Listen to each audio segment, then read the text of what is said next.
We were discussing concept of standing wave in a string. हमने discuss किया था कि हमारे पास ये एक स्ट्रिंग है, इसको हमने दो एंड से ऐसे फिक्स किया हुआ है और ये जो स्ट्रिंग है लेट्स से इसकी जो लेंथ है वो एल है और मैंने इस स्ट्रिंग के अंदर डिस्टरबेंस को जनरेट किया, तो ये मेरी इंसिडेंट वेव है। तो ये वेव यहाँ पे टकराने के बाद रिफ्लेक्ट हो जाएगी। अब जब ये रिफ्लेक्ट होगी तो हम क्या नोटिस कर रहे हैं कि इस स्ट्रिंग में इंसिडेंट एंड रिफ्लेक्टेड दोनों वेव्स एक साथ प्रोपेगेट कर रही हैं। और जब ये दोनों वेव्स एक साथ प्रोपेगेट कर रही हैं तो हमने लास्ट क्लास में ऑब्जर्व किया था कि स्टैंडिंग वेव बनेगी। और वो जो स्टैंडिंग वेव बनती है उसकी जो इक्वेशन थी that was equal to -2r sine of के X cos of omega T. तो ये हमने ऑब्जर्व किया था कि this is your equation of standing wave in string. तो जब एक स्ट्रिंग में स्टैंडिंग वेव बनेगी तो वो जो स्टैंडिंग वेव बन रही है उस स्टैंडिंग वेव की जो आपकी इक्वेशन बनेगी वो ये इक्वेशन है। और इसमें हमने नोटिस किया था that your amplitude of your wave is 2r sine of के एक्स। एक्स क्या है? एक्स आपका वो पार्टिकल है स्ट्रिंग पे जिसको आप पढ़ रहे हो। और हमने यहाँ पर ये जो प्लेस है यहाँ पे हमने x0 लिया था और जैसे जैसे हम आगे जाएंगे स्ट्रिंग के ऊपर ये अलग अलग पॉइंट्स जो आप देख रहे हो इन सब पॉइंट्स का जो x है वो डिफरेंट है। जैसे जैसे आगे जा रहे हो x बढ़ता जा रहा है। Every point is having its own particular value of x। And जैसे जैसे आगे जाओगे तो x की जो मैक्सिमम वैल्यू आप ऑब्जर्व करोगे वो ये L होगी। यहाँ पे आपका ये x जो है वो मैक्सिमम होगा L। तो हमने ये चीज ऑब्जर्व की थी कि हम क्या देख रहे हैं जैसे जैसे हम आगे जाएंगे ये x बदलेगा, x के बदलने से ये साइन के x बदलेगा, इसके बदलने से ये जो स्ट्रिंग के जितने भी पार्टिकल्स हैं सब अलग अलग एम्पलीट्यूड्स पे ऑसिलेट करेंगे। So in a standing wave different particles are oscillating at different amplitudes. और हमने ऑब्जर्व किया था कि there will be some particles whose amplitude will be zero. कुछ पार्टिकल्स होंगे जिनका एम्पलीट्यूड जो है वो जीरो होगा, जिनके केस में ये पूरी साइन की वैल्यू जीरो आ जाएगी। और वो जो पार्टिकल्स होंगे उन पार्टिकल्स को हम क्या बोलेंगे? नोड्स।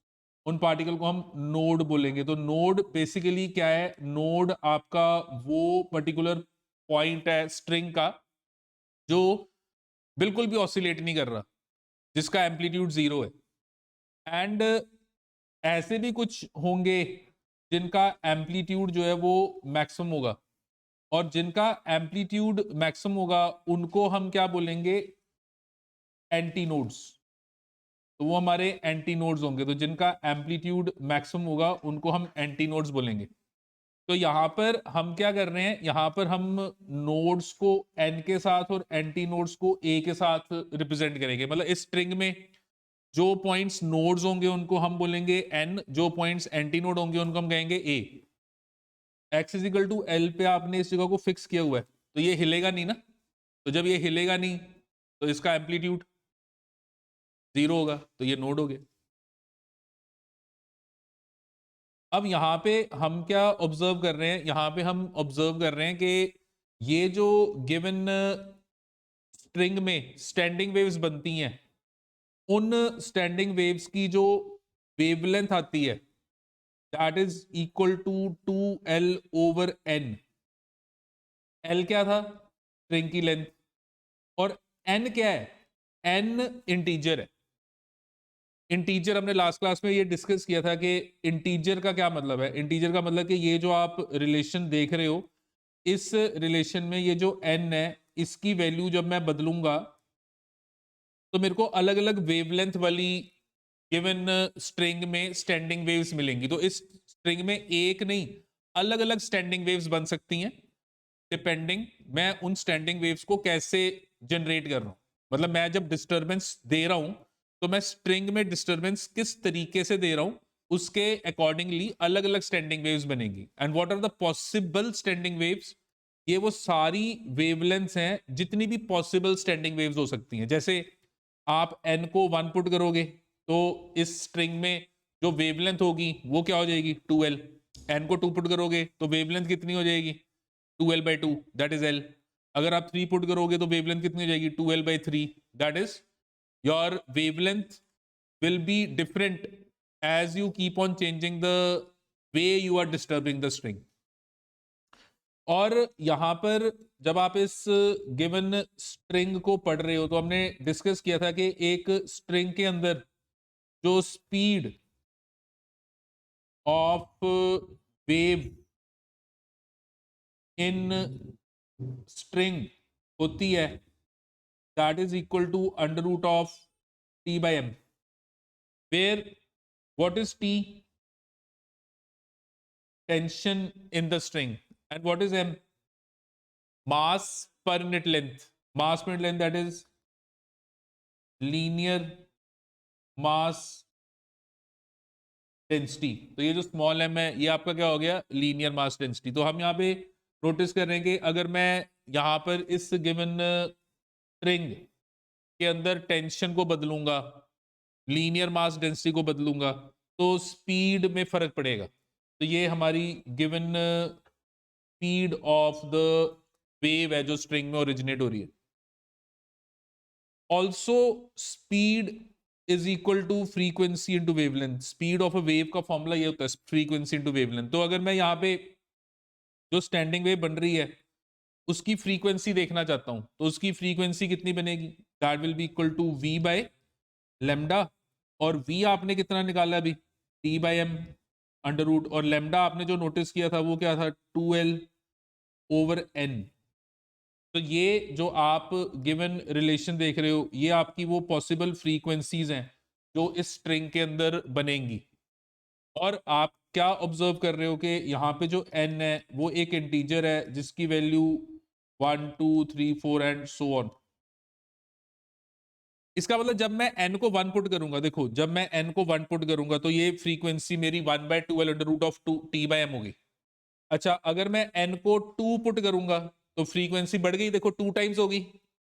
अगर मैं n को 3 पुट करूंगा यहां पे देखो तो फ्रीक्वेंसी और बढ़ जाएगी। तो जैसे जैसे मैं n की वैल्यू बदल रहा हूं फ्रीक्वेंसी की वैल्यू क्या कर रही है? चेंज हो रही है। इसका मतलब ये जो स्ट्रिंग आप देख रहे हो इस स्ट्रिंग में स्टैंडिंग वेव्स बनेंगी, पर एक नहीं, अलग अलग, डिपेंडिंग मैं उसको कैसे डिस्टर्ब कर रहा हूं। और उसके बेसिस पे अलग अलग वेवलेंथ की स्टैंडिंग वेव्स सेम स्ट्रिंग में बनेंगी। तो हम कुछ स्टैंडिंग वेव्स को अब पढ़ेंगे कि कुछ स्टैंडिंग वेव्स जो बनेंगी उनको हम थोड़ा और डिटेल में पढ़ेंगे। तो हमारे पास आ गया normal modes of vibration in string. Normal modes का मतलब कि हम कुछ केसेस करेंगे कि इस स्ट्रिंग में जब मैं स्टैंडिंग वेव्स देखूंगा तो वो किस टाइप की बनेंगी, कैसी बनेंगी। तो first normal mode of vibration, first normal mode of vibration in case of your string. अब first normal mode of vibration का मतलब कि आप n को 1 लेके चल रहे हो। तो जब आप n को 1 लेके चलोगे तो आप क्या नोटिस करोगे कि यहां पे जो आपकी फ्रीक्वेंसी आएगी, अभी आपने पीछे लिखा था n times of 1/2l under root of t/m। तो ये हमारी वो फ्रीक्वेंसी आ गई जो हम यहां पे ऑब्जर्व कर रहे हैं। एंड जो आपकी वेवलेंथ बनेगी, अगर हम उस वेवलेंथ को ऑब्जर्व करें तो वेवलेंथ का फॉर्मूला था 2l/n। तो 2l/n और n था 1, यहां पे n 1 है। तो आप क्या ऑब्जर्व कर रहे हो? आप ऑब्जर्व कर रहे हो कि आपकी जो given length of the string है वो हाफ ऑफ द वेवलेंथ बन गई।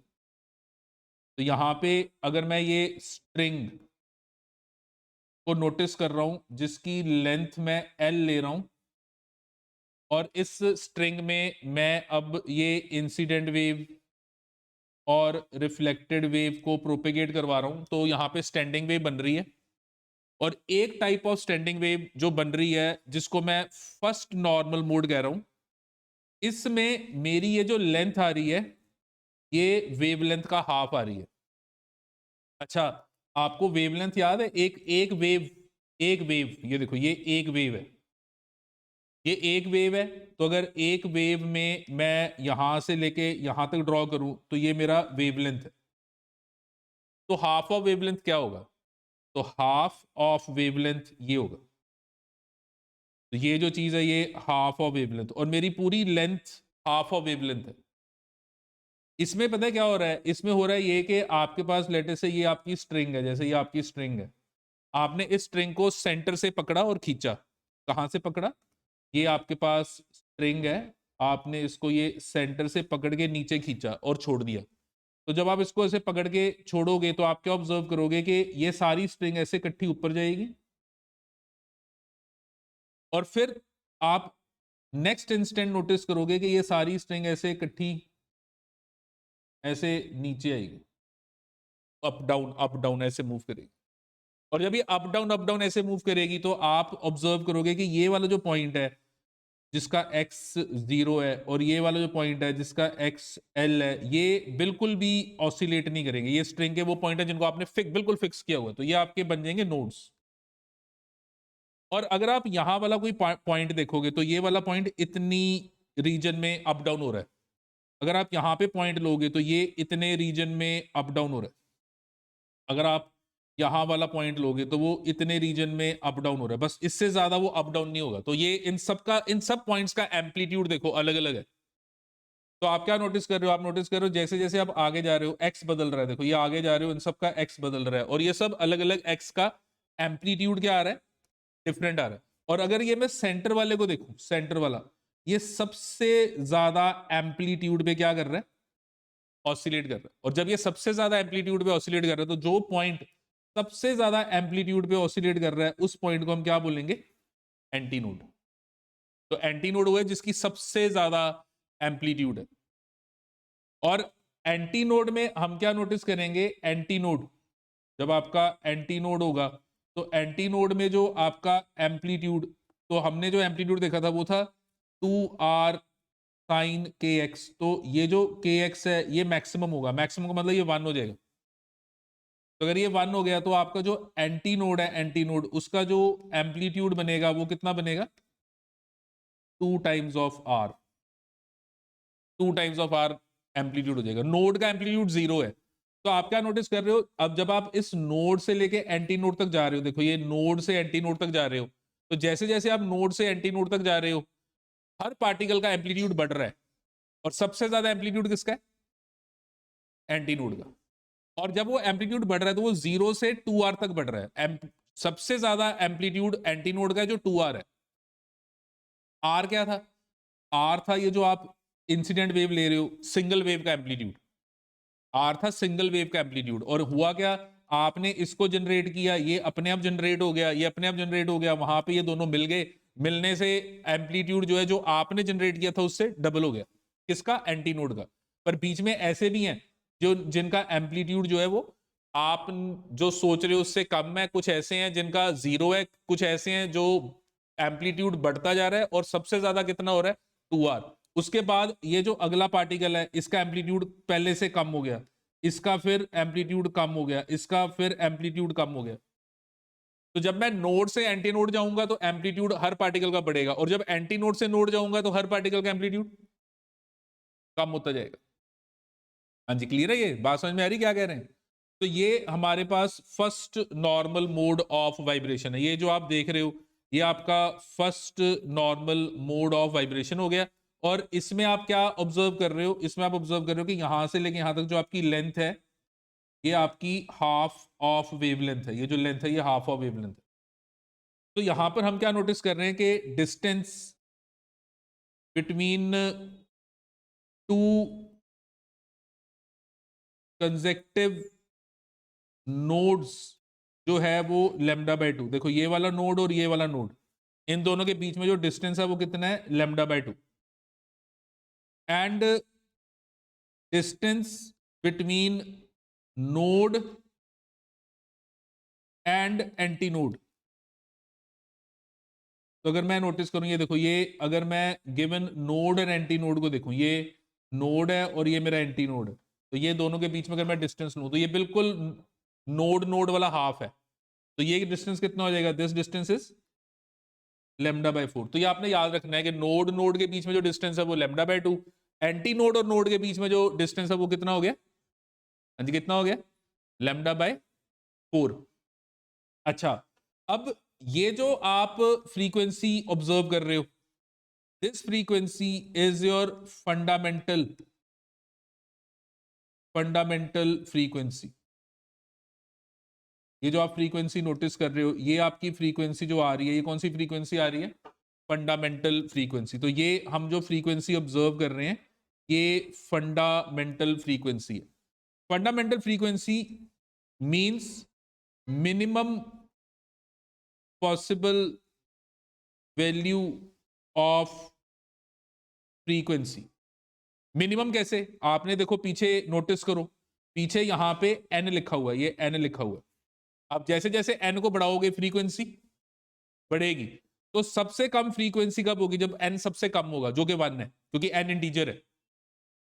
तो आप क्या नोटिस करोगे, स्ट्रिंग में जो सबसे कम स्टैंडिंग वेव की फ्रीक्वेंसी होगी वो ये वाली होगी, और जो सबसे कम फ्रीक्वेंसी पॉसिबल होती है उसको हम क्या नाम देते हैं, फंडामेंटल फ्रीक्वेंसी। तो ये हमारी फंडामेंटल फ्रीक्वेंसी होगी। हाँ जी, क्लियर है, nodes, anti nodes, fundamental frequency, ये सब समझ में आ गया। तो ये मेरा first normal mode of vibration हो गया।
Now we'll discuss your second normal mode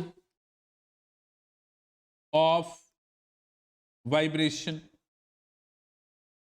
तो second normal mode of vibration, तो अब हम सेकंड नॉर्मल मोड डिस्कस करेंगे कि what is the second normal mode of vibration. तो ये जो second normal mode of vibration है, देखो इसमें आपके पास जैसे ये एक स्ट्रिंग है। अब इस स्ट्रिंग की जो लेंथ है वो लेट अस से L है, और आप इसको डिस्टर्ब कर रहे हो, और आपने जो n लिया, अब क्या लिया, 2। तो जब आपने n2 लिया तो अब आपकी जो फ्रीक्वेंसी होगी वो कितनी हो जाएगी, 2 times of 1/2L under root of T/m। ये 2 times of 1/2L under root of T/m। हाँ जी ठीक है जी। तो वो n था ना, n को मैंने 2 पुट कर दिया, और अगर मैंने n को 2 पुट कर दिया तो ये जो आप वैल्यू देख रहे हो ये आपकी फंडामेंटल फ्रीक्वेंसी थी, ये वाली फंडामेंटल फ्रीक्वेंसी थी। तो अगर ये फंडामेंटल फ्रीक्वेंसी थी तो आपकी ये फ्रीक्वेंसी कितनी आ गई, ट्वाइस ऑफ फंडामेंटल। तो आप क्या नोटिस कर रहे हो कि आपकी जो फ्रीक्वेंसी आ रही है वो ट्वाइस ऑफ फंडामेंटल, बढ़ गई फ्रीक्वेंसी, ट्वाइस हो गई फंडामेंटल। एंड अगर मैं यहां पे वेवलेंथ को नोटिस करूं, वेवलेंथ का क्या फॉर्मूला था, 2l/n, 2l/n। तो 2l/n, तो आपने क्या नोटिस किया कि आपकी जो लेंथ है वो अब एक पूरी वेव के इक्वल आ गई, आपकी ये लेंथ पूरी वेव के इक्वल आ गई। और एक पूरी वेव, ये पूरी वेव, ये पूरी वेव है।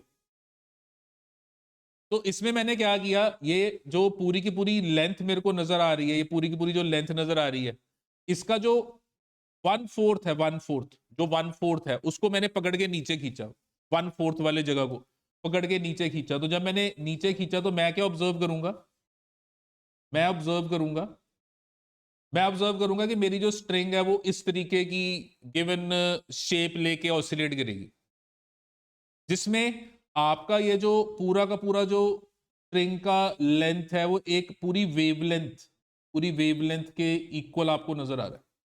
इसमें आप क्या ऑब्जर्व करोगे कि अभी आपको ऐसे स्ट्रिंग नजर आएगी, थोड़ी देर बाद आप क्या देखोगे, जो पोर्शन ऊपर है वो नीचे हो जाएगा, जो पोर्शन नीचे है वो ऊपर चला जाएगा। तो डॉटेड का मतलब कि कुछ देर बाद आप ये चीज नोटिस करोगे। और यहां पे आप क्या ऑब्जर्व कर रहे हो, यहां पे आप ऑब्जर्व कर रहे हो कि ये वाला पॉइंट, ये सेंटर वाला पॉइंट और ये बिल्कुल भी ऑसिलेट नहीं करेंगे, ये बिल्कुल भी ऑसिलेट नहीं करेंगे। और यहां वाला पॉइंट जो है वो इतने रीजन में अप डाउन हो रहा है, यहां वाला पॉइंट इतने रीजन में अप डाउन, और ये जो बीच वाला पॉइंट है ये सबसे ज्यादा अप डाउन हो रहा है। तो ये जो पॉइंट जो सबसे ज्यादा अप डाउन हो रहा है, इस गिवन पॉइंट को हम क्या नाम देंगे, एंटी नोड। ऐसे ही ये वाला सिर्फ इतने रीजन में, ये वाला सिर्फ इतने रीजन में, और ये जो सेंटर वाला ये सबसे ज्यादा ऑसिलेट कर रहा है विद लार्जेस्ट एम्पलीट्यूड।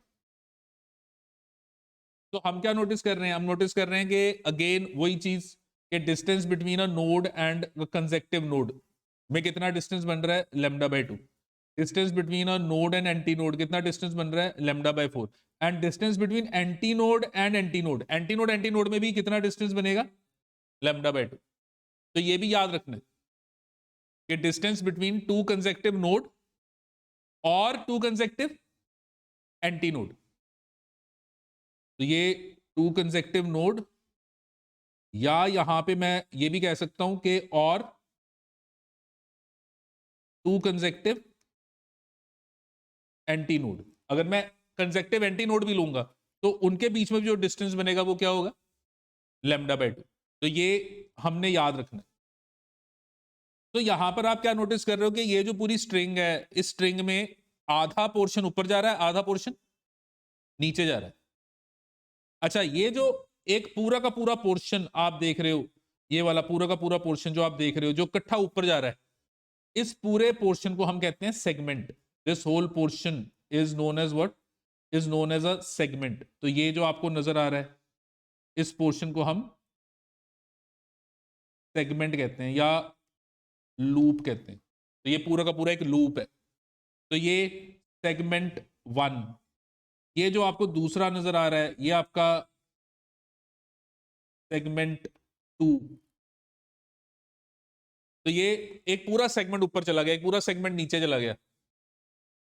और जब मैं ये सेगमेंट्स को नोटिस करूंगा तो मैं देखो क्या देख रहा हूं, ये वाला पॉइंट, ये वाला पॉइंट, ये वाला पॉइंट, ये वाला पॉइंट, ये वाला, ये सारे पॉइंट्स एक साथ अपने एक्सट्रीम पे गए हैं। और जब ये सारे पॉइंट्स एक साथ अपने एक्सट्रीम पे गए हैं तो ये सारे के सारे पॉइंट्स जो आपको नजर आ रहे हैं एक सेगमेंट में, all of them are in one phase, सब एक ही फेज में। तो हम यहां पे क्या नोटिस कर रहे हैं कि all points in one segment are in same phase. सारे पॉइंट्स सेम फेज में है। कैसे, ये वाला जो पॉइंट आप देख रहे हो, ये देख रहे हो, ये देख रहे हो, इन सबका एम्पलीट्यूड अलग अलग है, एम्पलीट्यूड अलग अलग है, पर ये सब एक साथ अपने एक्सट्रीम पे है।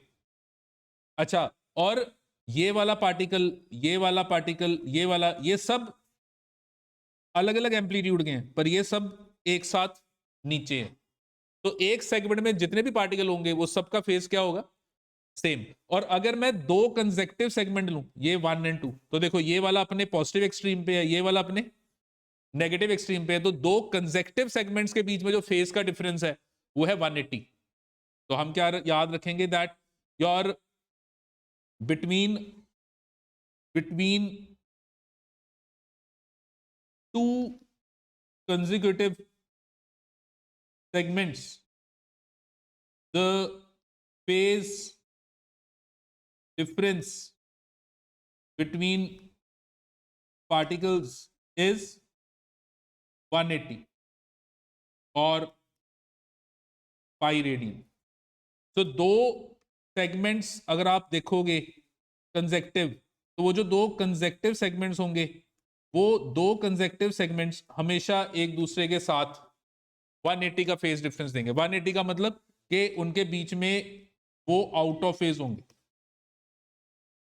वो क्या होंगे, आउट ऑफ फेज। और ये वाले जो होंगे एक सेगमेंट में, वो सारे क्या होंगे, इन फेज। इन फेज का मतलब होता है सबका फेज सेम है, आउट ऑफ फेज मतलब फेज का डिफरेंस जो है वो 180 है।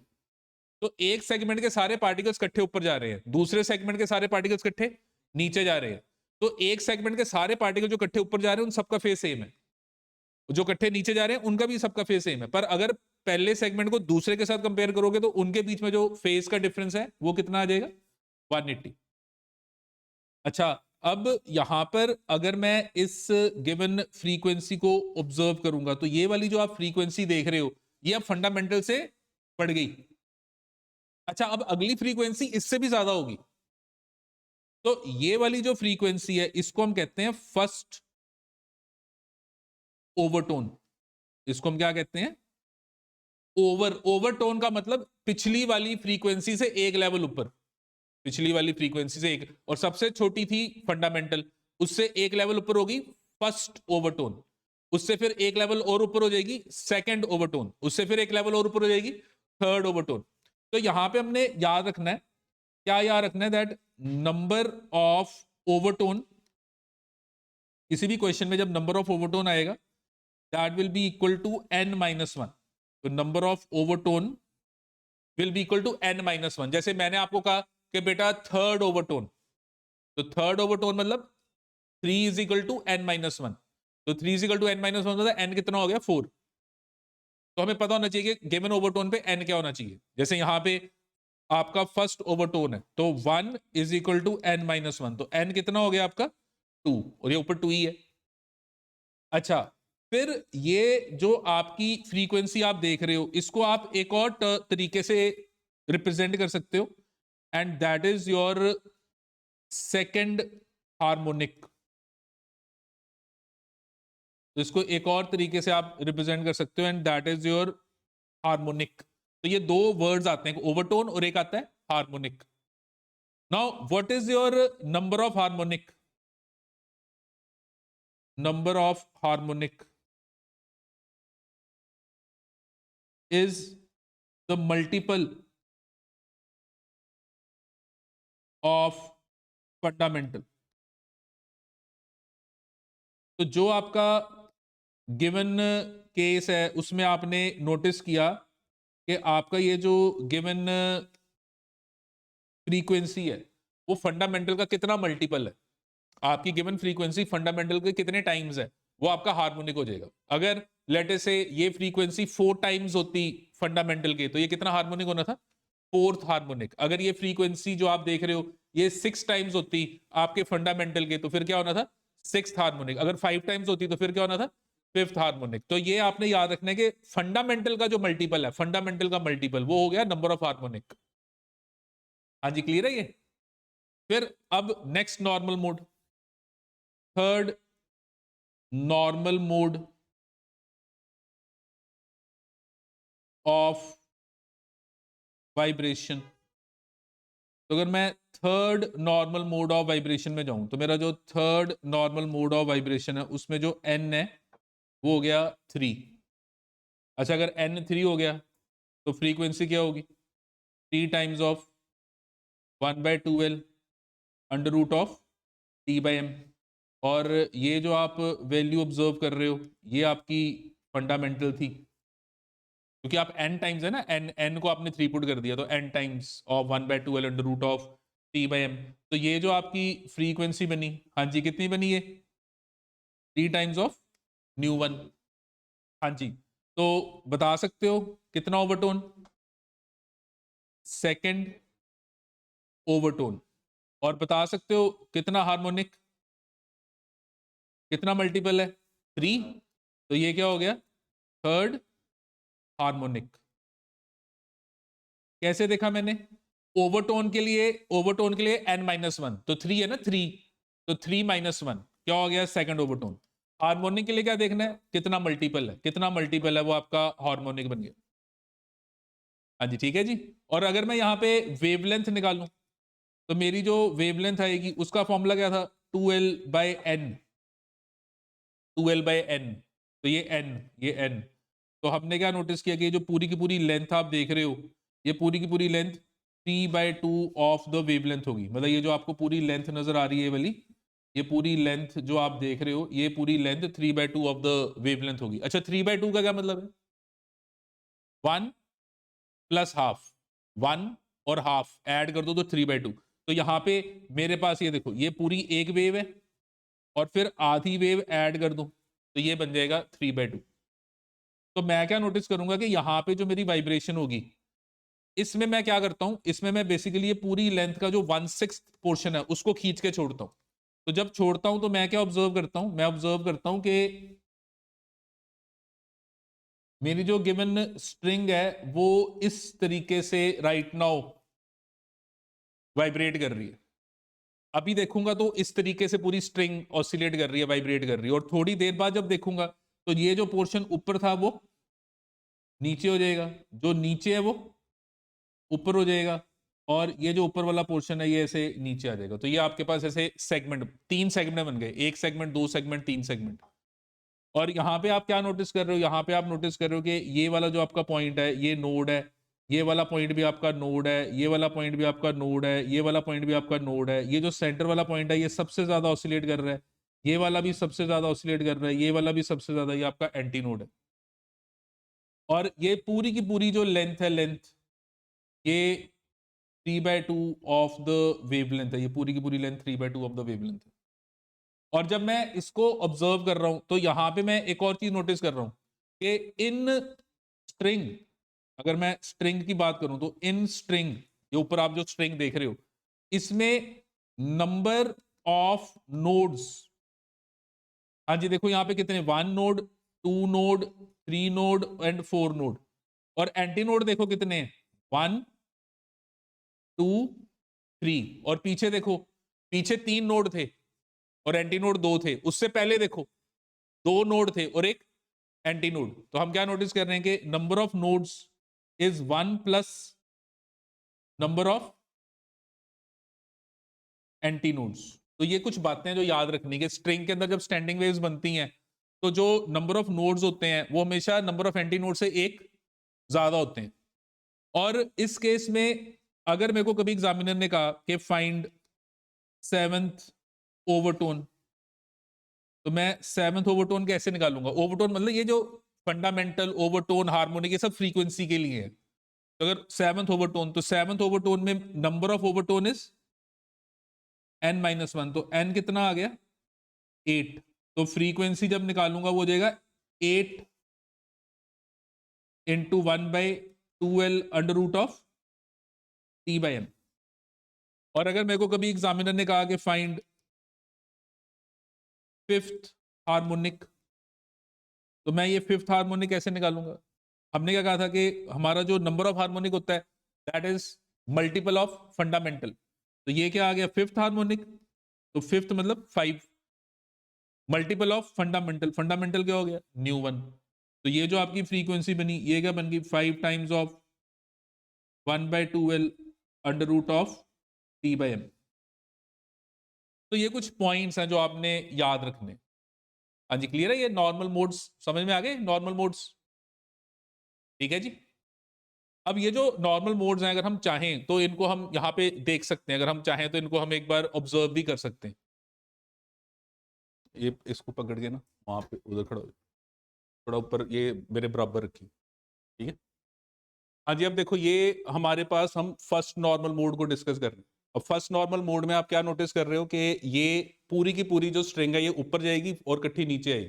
तो अगर देखो मैं इसको ऐसे देखो सिंपल, आपने हाथ ऐसे, तो अगर मैं इसको ऐसे सिंपल देखूं तो देखो ये अब मैं डिस्टर्बेंस प्रोड्यूस कर रहा हूँ, वहां पे उसने बस पकड़ा हुआ है, तो मेरी इंसिडेंट वेव है, टकरा के वहां से क्या हो रही है, रिफ्लेक्ट हो रही है। और आप क्या नोटिस कर रहे हो कि सेंटर वाला पोर्शन सबसे ऊपर है, देखो ऑसिलेट हो रहा है, ये इकट्ठा ऊपर जा रहा है, नीचे इकट्ठा ऊपर नीचे। सेंटर वाली की एम्पलीट्यूड सबसे ज्यादा है, जहां पे हमने पकड़ा हुआ है वहां का एम्पलीट्यूड 0 है। ये फर्स्ट नॉर्मल मोड हो गया, ठीक है। अच्छा, अब ये देखो ये हमारा सेकंड नॉर्मल मोड है। अब ये जो सेकंड नॉर्मल मोड है, अगर मैं ये सेकंड नॉर्मल मोड को देखूं तो इसमें क्या हो रहा है, ये पूरी की पूरी जो स्ट्रिंग है इसका आधा पोर्शन ऊपर जाएगा, आधा पोर्शन नीचे जाएगा। बीच वाले को ध्यान देना, वो ऑसिलेट नहीं करेगा। तो मैं अब इसको ऑसिलेट कराने लगूं, देखो अब ये देखो, अब मैं इसको ऑसिलेट करा रहा हूं। हाँ जी, नजर आ रहा है ये, देखो सेंटर वाला पोर्शन ऑसिलेट नहीं कर रहा। ये वाले जो बाकी ये वाला पोर्शन जब ऊपर जा रहा है तो वो नीचे है, ये वाला पोर्शन ऊपर जा रहा है तो दूसरा वाला पोर्शन नीचे है, दूसरे वाला पोर्शन ऊपर जा रहा है तो ये नीचे है। दिख रहा है? हाँ जी, दिख रहा है ये। और सेंटर वाला देखो वो वहीं का वहीं है, वो ऑसिलेट नहीं कर रहा, ठीक है जी। फिर थर्ड, अब अगर मैं ये third normal mode of vibration देखूं तो third normal mode of vibration में देखो यहां पे दो नोड्स बनेंगे बीच में, ये पोर्शन ऊपर होगा, सेंटर वाला नीचे, और फिर वो ऊपर। और फिर आप नोटिस करना जो नीचे था वो ऊपर हो जाएगा, जो ऊपर थे वो नीचे हो जाएंगे, ठीक है। थोड़ा जल्दी, हाँ जी देखो नजर आ रहा है, हाँ जी ठीक है, पता लग रहा है। तो ये देखो, ये अगर आप ध्यान से नोटिस करो, दो बीच में नोड बन रहे हैं और एंटी नोड बन रहे हैं, हाँ जी ठीक है जी। तो ये हमारे पास गिवन अलग अलग मोड्स ऑफ वाइब्रेशन हो गए। Thank you.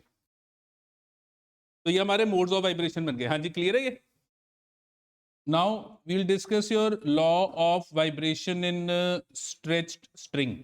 अब हम डिस्कस करेंगे law of vibration in stretch string. मेरे पास देखो ये स्ट्रिंग है, इसकी लेंथ L है, और इसमें मैंने एक इंसिडेंट वेव को प्रोपेगेट किया, अपने आप वो रिफ्लेक्ट होके यहाँ पे स्टैंडिंग वेव बन गई।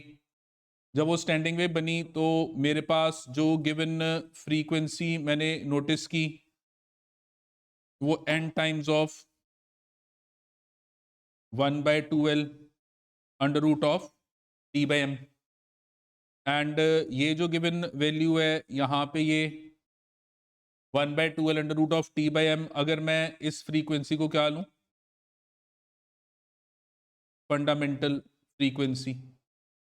अगर मैं फंडामेंटल फ्रीक्वेंसी लूँ तो ये मेरी गिवन फ्रीक्वेंसी आ गई इन case of your stretched string. अच्छा, अब यहां पे देखो, if your tension and mass पर यूनिट लेंथ, तो ये जो स्मॉल m है ये लीनियर मास डेंसिटी है, मास पर unit length are kept constant. अगर मैं यहां पर ये टेंशन एंड मास पर यूनिट लेंथ को क्या रखूं, कांस्टेंट रखूं, तो यहां पे आपने देखो ये दोनों T एंड M को कांस्टेंट रख दिया। तो हम क्या नोटिस करेंगे, हम नोटिस करेंगे कि जो हमारा given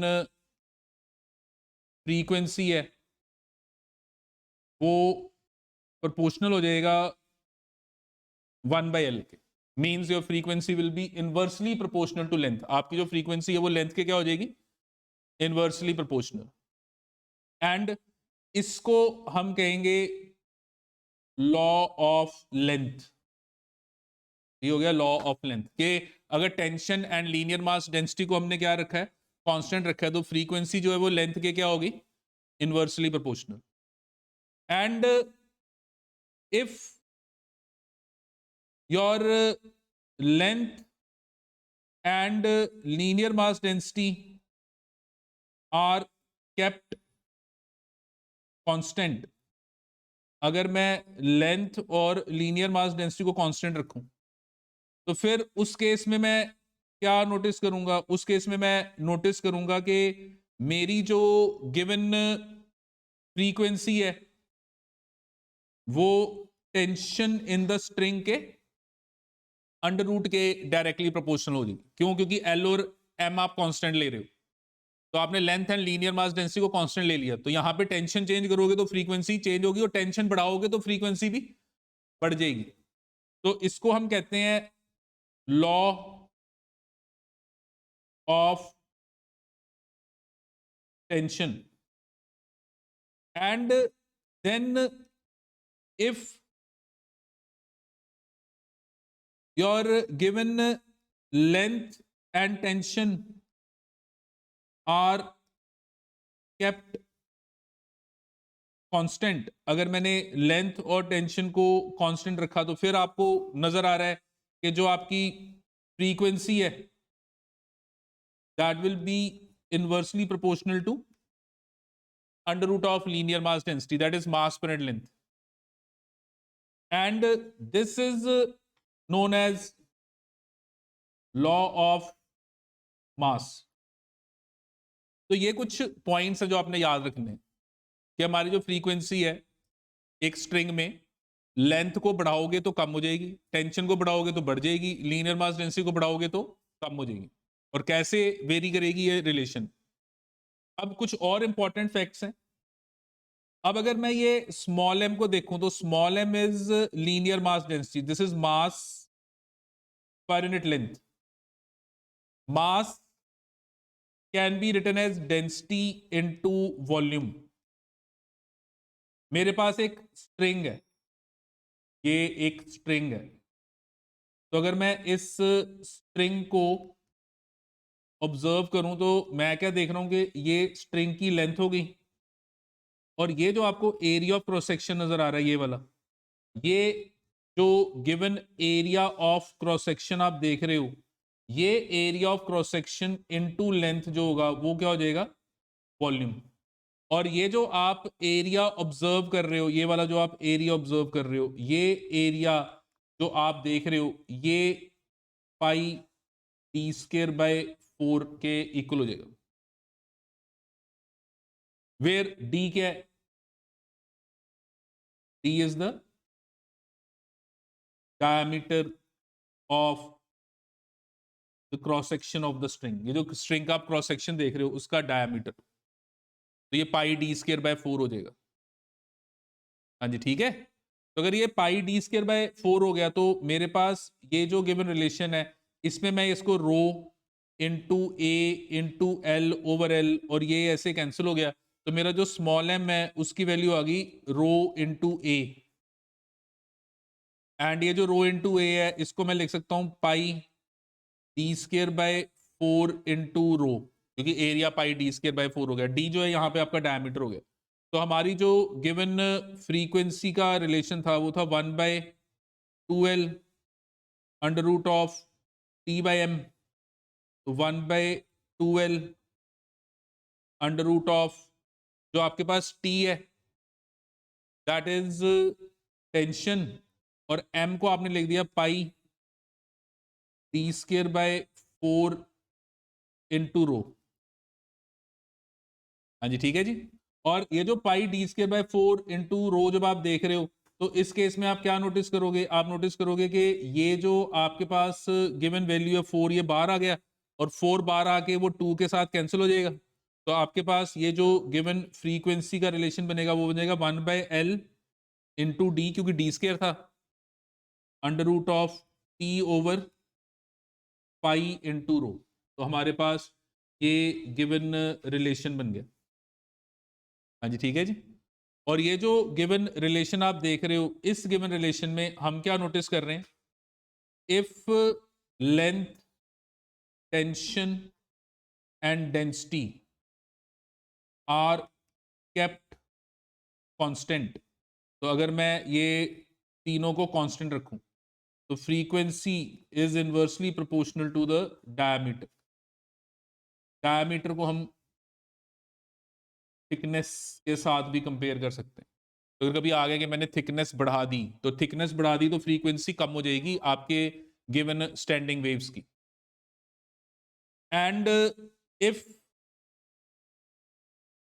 your length, diameter, tension are kept constant, then in that case your frequency will be inversely proportional to under root of density. तो उस केस में आपकी जो गिवन वैल्यू होगी वो अंडर रूट ऑफ डेंसिटी के क्या होगी, inversely proportional, where rho is the density of the string. वो जो स्ट्रिंग जिस मटेरियल की बनी हुई है उसकी डेंसिटी। ये कब लेना है, जब आपको लेंथ, डायामीटर मतलब थिकनेस एंड टेंशन कांस्टेंट दिए हुए हैं।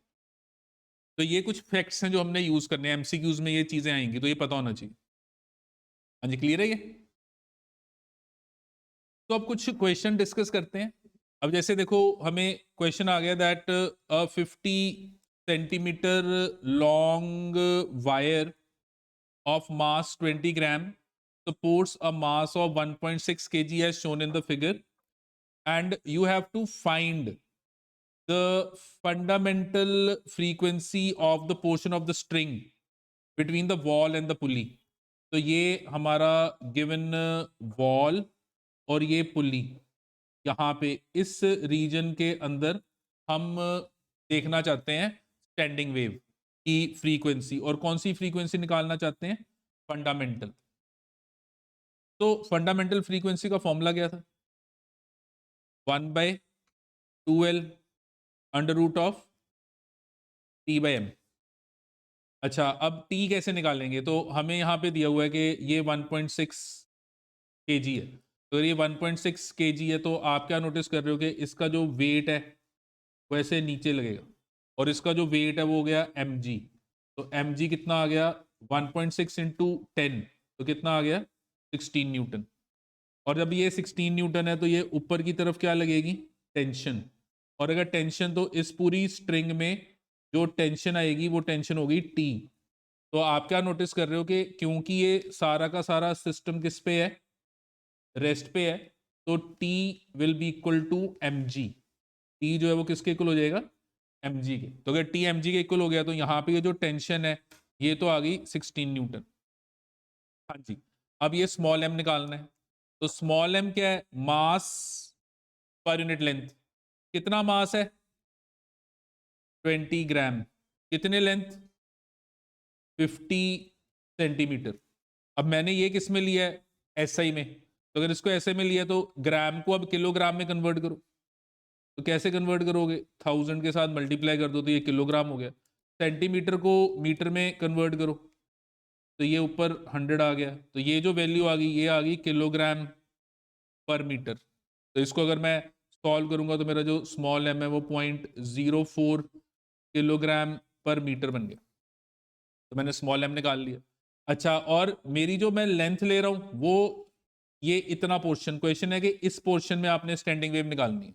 तो इस पोर्शन की जो लेंथ आप देख रहे हो वो लेंथ आपकी कितनी है, 40 सेंटीमीटर, दैट इज 0.4 मीटर। तो हमारी जो गिवन फ्रीक्वेंसी बनी होगी 1/2 into 0.4 under root of T by m, and m is 0.04। तो अब इसको हम सॉल्व कर लेंगे। तो जब सॉल्व करोगे तो ये जो आपकी फ्रीक्वेंसी आएगी, this frequency comes out to be equal to 25 hertz. तो हमारी जो फ्रीक्वेंसी आई वो कितनी आ गई, 25 हर्ट्ज फ्रीक्वेंसी आ गई। तो ये जो स्ट्रिंग है इसमें जो आपकी वाइब्रेशन हो रही है, स्टैंडिंग वेव जो बन रही है, उसकी जो फ्रीक्वेंसी है वो 25 हर्ट्ज है। हाँ जी, क्लियर है ये, ठीक है। अब ये कंपटीशन का क्वेश्चन है पर आपको पेपर में ये एमसीक्यू फॉर्म में आ सकता है। तो यहाँ पे देखो क्वेश्चन क्या है, क्वेश्चन है that you have a sonometer experiment, resonance is obtained when the experiment wire has the length of 21 centimeter between the bridges, and vibrations are excited by a fork of frequency 256 hertz। देखो ये एक experiment है और इस experiment में आप resonance observe कर रहे हो। हमने डिस्कस किया था कि रेजोनेंस एक कंडीशन होती है जिसमें हम फोर्स्ड वाइब्रेशन करवाते हैं और बाय चांस वो फोर्स्ड वाइब्रेशन जो है वो बॉडी की नेचुरल वाइब्रेशन, नेचुरल फ्रीक्वेंसी के साथ मैच कर जाती है, तो उस टाइम बॉडी लार्ज एम्पलीट्यूड से ऑसिलेट करती है।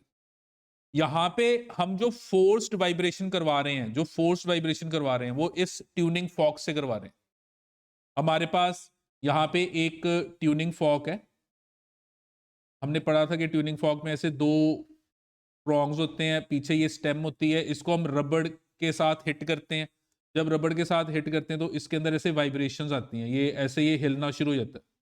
और ये जो ट्यूनिंग फॉक है, इसको मैंने इस स्ट्रिंग के साथ टच किया, तो वो जो ट्यूनिंग फॉक की वाइब्रेशंस हैं वो इस स्ट्रिंग को मिल गई। अच्छा, अब ये जो ट्यूनिंग फॉक की वाइब्रेशन है, वो जो फ्रीक्वेंसी होगी जो ट्यूनिंग फॉक दे रहा है, वो फोर्स्ड वाइब्रेशन है। तो ट्यूनिंग फॉक की ये जो फ्रीक्वेंसी है, this is frequency of tuning fork. ये जो ट्यूनिंग फॉक की फ्रीक्वेंसी है, ये आपकी फोर्स्ड वाइब्रेशन है जो आप इस स्ट्रिंग को दे रहे हो। लेकिन रेजोनेंस पे क्या होगा? रेजोनेंस पे ये वाली जो फ्रीक्वेंसी ये इंपार्ट करेगा और उससे इसके अंदर वाइब्रेशन आएगी, और इसके अंदर जो वाइब्रेशन आएगी वो वाइब्रेशन इसकी खुद की नेचुरल फ्रीक्वेंसी को मैच कर जाएगी। और इसकी नेचुरल फ्रीक्वेंसी क्या है? वो जो आप पढ़ गए हटे हो, स्टैंडिंग वेव वाली फ्रीक्वेंसी, n/2L√T/m। तो आप क्या नोटिस कर रहे हो? आप नोटिस कर रहे हो कि जब रेजोनेंस होगी तो ये जो फ्रीक्वेंसी होगी, this will be equal to your frequency of standing wave in string. तो हम क्या नोटिस कर रहे हैं? हम नोटिस कर रहे हैं कि एट रेजोनेंस जो आपकी गिवन ट्यूनिंग फॉक की फ्रीक्वेंसी है, वो इस स्ट्रिंग के अंदर जो स्टैंडिंग वेव बन रही है उसकी फ्रीक्वेंसी के साथ क्या करेगी? मैच कर जाएगी। और देखो यहां पे आप जब इस गिवन केस को पढ़ रहे हो तो ये जो आपका वेट है वो नीचे लग रहा है, यहां पे टेंशन आ रही है। थ्रू आउट आप क्या नोटिस कर रहे हो कि टेंशन जो है वो सेम रहेगी। क्यों सेम रहेगी? क्योंकि ये सारा सिस्टम किस पे है? रेस्ट पे। तो टी किसके इक्वल हो जाएगा? ये जो वेट लटकाया इसके। और आप इसको तो आपने क्वेश्चन में तो इसको बदला ही नहीं ना, आप स्ट्रिंग को बदल रहे हो। क्योंकि आप स्ट्रिंग को नहीं बदल रहे तो आपका स्मॉल एम भी वो क्या रहेगा? सेम रहेगा। और पीछे हमने क्या कहा था? पीछे हमने कहा था कि if your t and small m are kept constant, हमने ये नोटिस किया था कि अगर टी और स्मॉल एम को हमने कांस्टेंट रखा है तो क्या होगा? हाँ जी, पीछे हमने डिस्कस किया था लॉ ऑफ लेंथ, कि हमारी जो फ्रीक्वेंसी है वो इनवर्सली प्रोपोर्शनल टू लेंथ होगी। तो यहां पे हम क्या नोटिस करेंगे? जब रेजोनेंस होगा, हम नोटिस करेंगे जब रेजोनेंस होगा तो ट्यूनिंग फॉक की फ्रीक्वेंसी इस गिवन स्ट्रिंग के अंदर जो स्टैंडिंग वेव है उस स्टैंडिंग वेव की फ्रीक्वेंसी के इक्वल होगी, और वो स्टैंडिंग वेव की फ्रीक्वेंसी यहां पे इनवर्सली प्रोपोर्शनल टू लेंथ है। इसके इनवर्सली प्रोपोर्शनल है लेंथ के। तो ये जो आपको लेंथ नजर आ रही है दो ब्रिजेस के बीच में, यहां पर आप स्टैंडिंग वेव बना रहे हो। आपको वो कह रहे हैं एग्जामिनर के हम यहां वाली स्टैंडिंग वेव को पढ़ रहे हैं, और यहां वाली जो स्टैंडिंग वेव पढ़ रहे हैं उस स्टैंडिंग वेव में ये जो लेंथ है उसके ऊपर स्टैंडिंग वेव की फ्रीक्वेंसी है, और रेजोनेंस पे वो फ्रीक्वेंसी किसके इक्वल है? ट्यूनिंग फॉक के। हाँ जी, ठीक है जी।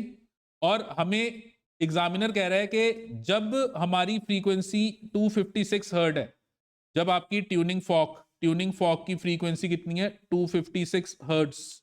तो उस पर्टिकुलर इंस्टेंट पे आप क्या नोटिस कर रहे हो कि वो जो लेंथ है आपकी इस स्ट्रिंग की वो कितनी है? 21 सेंटीमीटर। तो वो जो लेंथ है वो 21 सेंटीमीटर। तो हमें ये दिया हुआ है कि जब हमारी ये फ्रीक्वेंसी 256 हर्ट्ज है तो ये जो लेंथ आप ऑब्जर्व कर रहे हो, ये लेंथ कितनी ऑब्जर्व कर रहे हो? 21 सेंटीमीटर। क्वेश्चन कह रहा है कि अगर अगर मैं इस ट्यूनिंग फॉक को बदल दूं, और बदल के मैंने ट्यूनिंग फॉक ये वाली फ्रीक्वेंसी का ले लिया, कितनी फ्रीक्वेंसी का? 384 हर्ट्ज, इस फ्रीक्वेंसी का ले लिया, तो फिर what is the change in the resonance length? तो फिर इस लेंथ में कितना चेंज आएगा? तो इसका मतलब मैंने ट्यूनिंग फॉक की फ्रीक्वेंसी को बदल दिया। तो ट्यूनिंग फॉक की फ्रीक्वेंसी मैंने ये कर दी। तो क्वेश्चन कह रहा है कि बताओ आपकी लेंथ में कितना चेंज आएगा? तो ऑब्वियसली लेंथ में फर्क पड़ गया। क्यों फर्क पड़ गया? क्योंकि हमने क्या नोटिस किया कि जो फ्रीक्वेंसी है वो इनवर्सली प्रोपोर्शनल टू लेंथ है। और ट्यूनिंग फॉर्क की फ्रीक्वेंसी क्यों? क्योंकि ट्यूनिंग फॉर्क की फ्रीक्वेंसी स्टैंडिंग वेव की फ्रीक्वेंसी के इक्वल, और स्टैंडिंग वेव की फ्रीक्वेंसी जो है वो लेंथ के इनवर्सली प्रोपोर्शनल, क्योंकि रेजोनेंस हो रहा है। तो यहां पे देखो, यहां पे हम क्या नोटिस करेंगे, nu 2 by nu 1 is equal to reciprocal है ना। तो अगर 2 ऊपर लूंगा तो ये L2 नीचे आ गया और ऊपर L1 आ गया, क्योंकि रेसिप्रोकल है। और हमने निकालना है L2 है, तो क्वेश्चन है कि आपने L2 निकालना है। तो ये हमारे पास आ गया L2 is equal to L1 into nu 1 by nu 2। तो L1 जो है वो आपको दिया हुआ है 21, न्यू 1 जो है वो आपका कितना है 256, एंड न्यू 2 कितना है 384। तो इसको अब आप सॉल्व करो, तो जब आप इसको सॉल्व करोगे तो ये 2/3, तो 3 7 जा, तो हमारे पास ये जो गिवन वैल्यू है ये कितनी आ गई 14 सेंटीमीटर। तो हमारा जो L2 है वो कितना आ गया 14 सेंटीमीटर। अब क्वेश्चन था you want to find the change in the length, तो हमने निकालना है चेंज इन लेंथ। तो change in length is 21 minus 14। तो जब आप इसको सॉल्व करो 21 माइनस 14, तो हमारा जो चेंज इन लेंथ है वो कितना आ गया 7 सेंटीमीटर। पर एक चीज का ध्यान रखना है कि ये जो चेंज है ये आप क्या ऑब्जर्व कर रहे हो, this is decrease in length. ये जो आप चेंज देख रहे हो ये डिक्रीज इन लेंथ है। आपको लेंथ बढ़ानी नहीं है, आपको लेंथ कम करनी है, क्योंकि पहले 21 थी अब 14 है। तो हमारा ये गिवन आंसर है। और आपको एमसीक्यू में क्वेश्चन आ सकता है, और किया कुछ नहीं, मैंने बस ये वाला फॉर्मूला लगाया, nu 2 by nu 1 is L1 by L2। मैंने फॉर्मूला कुछ नहीं, मतलब एमसीक्यू के लिए तो फटाफट क्वेश्चन सॉल्व हो जाएगा। पर आपको ये कंसेप्ट याद रखना पड़ेगा कि रेजोनेंस का क्या मतलब होता है। रेजोनेंस का मतलब होता है कि आप जब फोर्स वाइब्रेशन करा रहे हो, वो फोर्स वाइब्रेशन बॉडी की नेचुरल वाइब्रेशन के क्या हो गई है, मैच होगी, इक्वल होगी।